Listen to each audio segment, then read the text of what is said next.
نحمده ونصلي على رسوله الكريم أما بعد فأعوذ بالله من الشيطان الرجيم بسم الله الرحمن الرحيم يا أيها النبي قل لأزواجك وبناتك ونساء المؤمنين يدنين عليهن من جلابيبهن ذلك أدنى أن يعرفن فلا يؤذين وكان الله غفورا رحيما صدق الله العظيم. صدر مجلس اور معزز علماء اکرام اور میرے سامنے بیٹھے ہوئے طلبہ عزیز، میں نے خطبے میں جو آیات آپ کے سامنے پیش کی ہے اس میں اللہ تعالی ارشاد فرماتا ہے، اے نبی اپنی بیویوں سے کہہ دو، اپنی بیٹیوں سے کہہ دو، مسلمان عورتوں سے کہہ دو کہ وہ اپنے اوپر چادر لٹکا لیا کرے تاکہ ان کی شناخت ہو سکے کہ یہ باحیا اور پاک دامن عورتیں ہیں اور ان کو تکلیف نہ دی جائے۔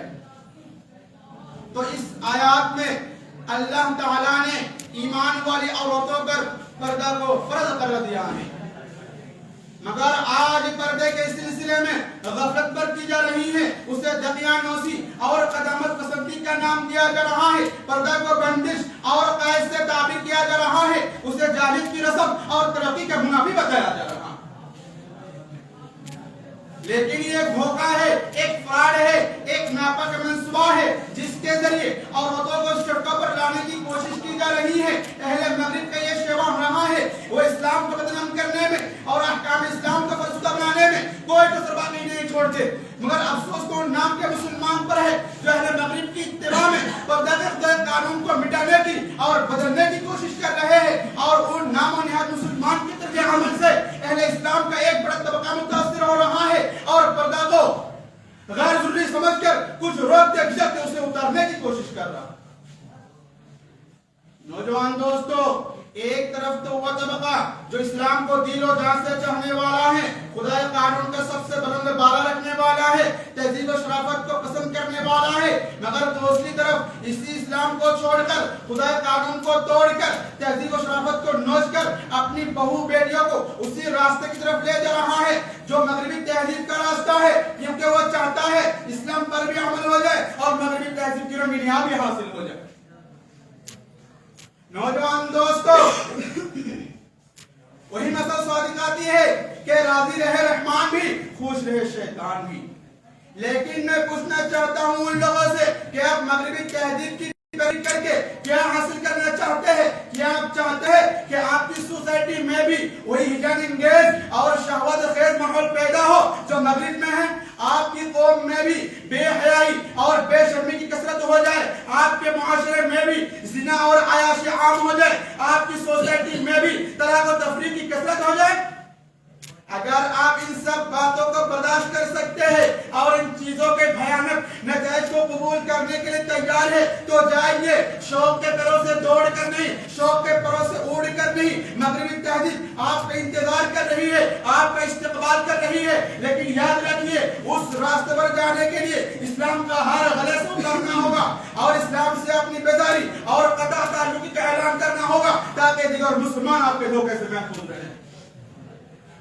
نوجوانان ملت، حکیم کا کوئی کام حکمت سے خالی نہیں ہوتا۔ رب ذوالجلال نے جو پردہ کا حکم فرمایا ہے وہ بے شمار حکمتوں پر مبنی ہے، کیونکہ اگر پردہ ہوگا تو عورت کی عزت محفوظ ہوگی، اگر پردہ ہوگا تو مردوں کی نگاہیں جھکنے پر مجبور ہوگی، اگر پردہ ہوگا تو بے حیائی اور بے شرمی کا دروازہ بند ہوگا، اگر پردہ ہوگا تو خدا کے قانون پر عمل ہوگا اور اللہ تعالیٰ کا حکم پورا ہوگا۔ لیکن آج پردہ کو غلط ثابت کرنے کے لیے یہ کہا جاتا ہے کہ پردہ تنگ نظری کا ثبوت ہے جب مرد و عورت کو باہم ملنے سے روکتا ہے، اور ہر مرد و عورت پر یہ ٹھپا لگایا جاتا ہے کہ یہ شہوت پرست ہے، بدکار ہے، زناکار ہے، اور یہ ہے اہل اسلام نے گویا کہ تمام افراد کو بدکرم فرض کر لیا ہے، نہ انہیں اپنی عورتوں پر اعتماد ہے اور انہیں مردوں پر اعتماد ہے۔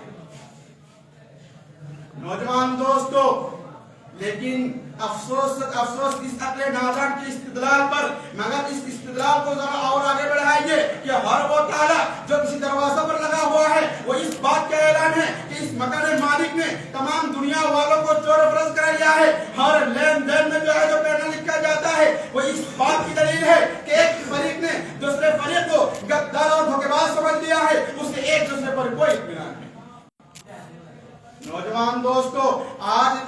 ہمارے بعد وہ مسلمان جو انگریزی تعلیم حاصل کر کے اپنے آپ کو عالم دین بلکہ علامہ دین سمجھتے ہیں، وہ پردہ میں تخفیف یا تنسیق کے کوشاں نظر آتے ہیں، اور دلیل یہ ہے کہ زمانہ کے لحاظ سے احکام میں تبدیلی کی گنجائش ہے، کیونکہ آج ترقی کا زمانہ ہے، ماڈرن کا زمانہ ہے، فیشن کا زمانہ ہے، جدت پسندی کا زمانہ ہے، لہذا پردہ میں تخفیف کی جانی چاہیے تاکہ مسلمان عورتیں بھی ڈاکٹر اور ڈائریکٹر بن سکے، پروفیسر اور انجینئر بن سکے، کلیکٹریٹ اور مجسٹریٹ بن سکے، اور مسلمان عورتیں بھی ان کاموں میں حصہ لے سکے جن میں دیگر اقوام کی عورتیں حصہ لے رہی ہیں۔ اگر ہم پردہ میں نرمی اختیار نہ کی تو ایک دن وہ آئے گا کہ ہم ترقی کی ریس میں سب سے پیچھے رہ جائیں گے اور سیاسی ترازو میں ہمارا وزن بہت کم رہ جائے گا۔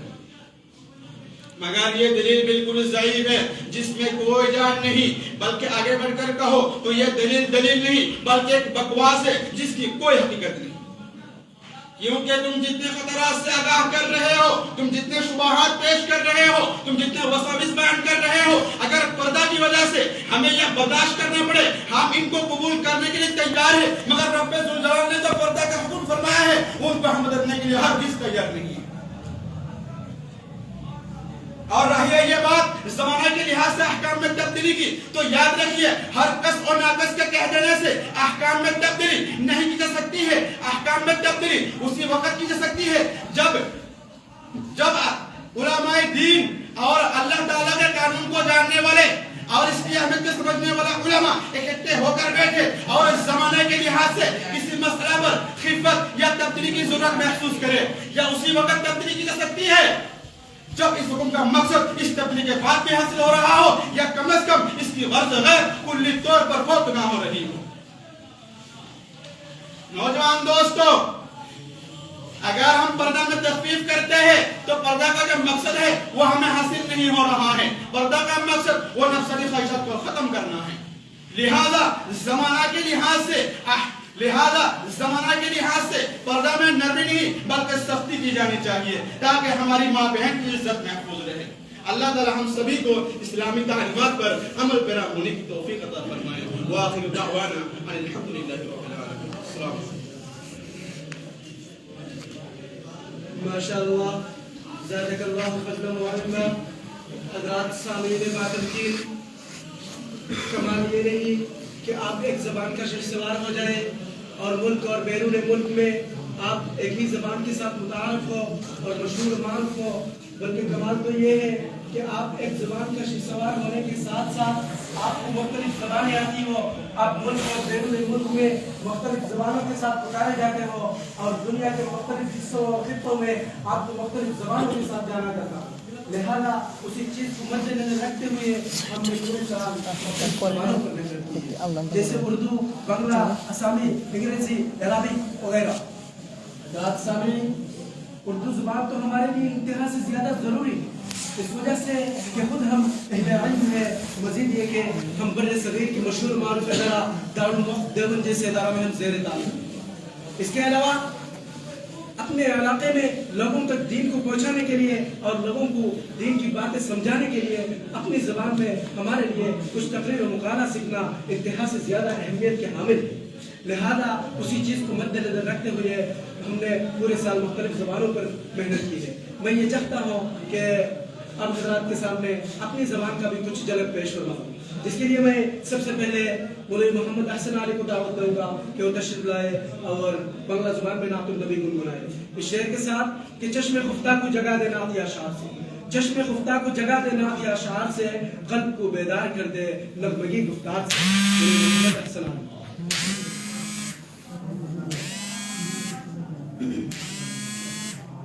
السلام علیکم ورحمۃ اللہ وبرکاتہ۔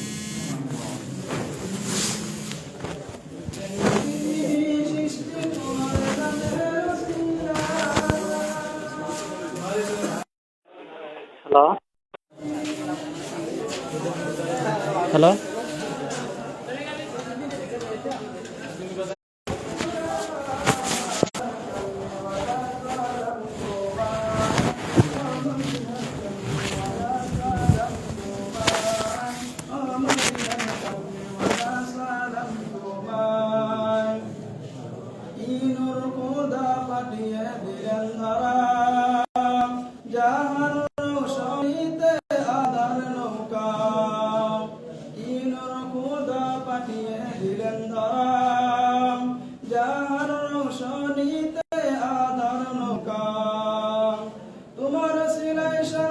নামে বসন্ত ধরায়,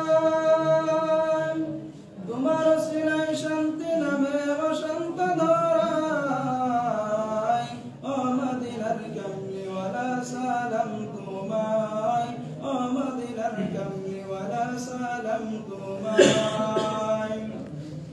এই পৃথিবী সৃষ্টি তোমার এই পৃথিবী সৃষ্টি তোমার নামের ওসিলায়, এই পৃথিবী সৃষ্টি তোমার নামের ওসিলায়, ও মদিনার কামলিওয়ালা সালাম তোমায়, ও মদিনার কামলিওয়ালা সালাম তোমায়।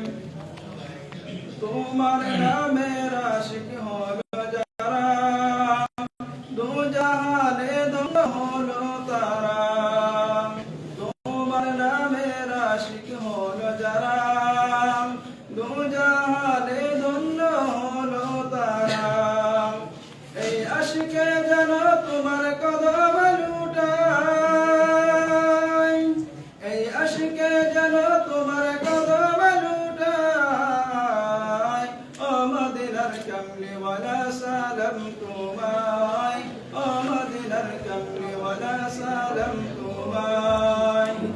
এই পৃথিবী সৃষ্টি তোমার নামের ওসিলায়, এই পৃথিবী সৃষ্টি তোমার নামের ওসিলায়,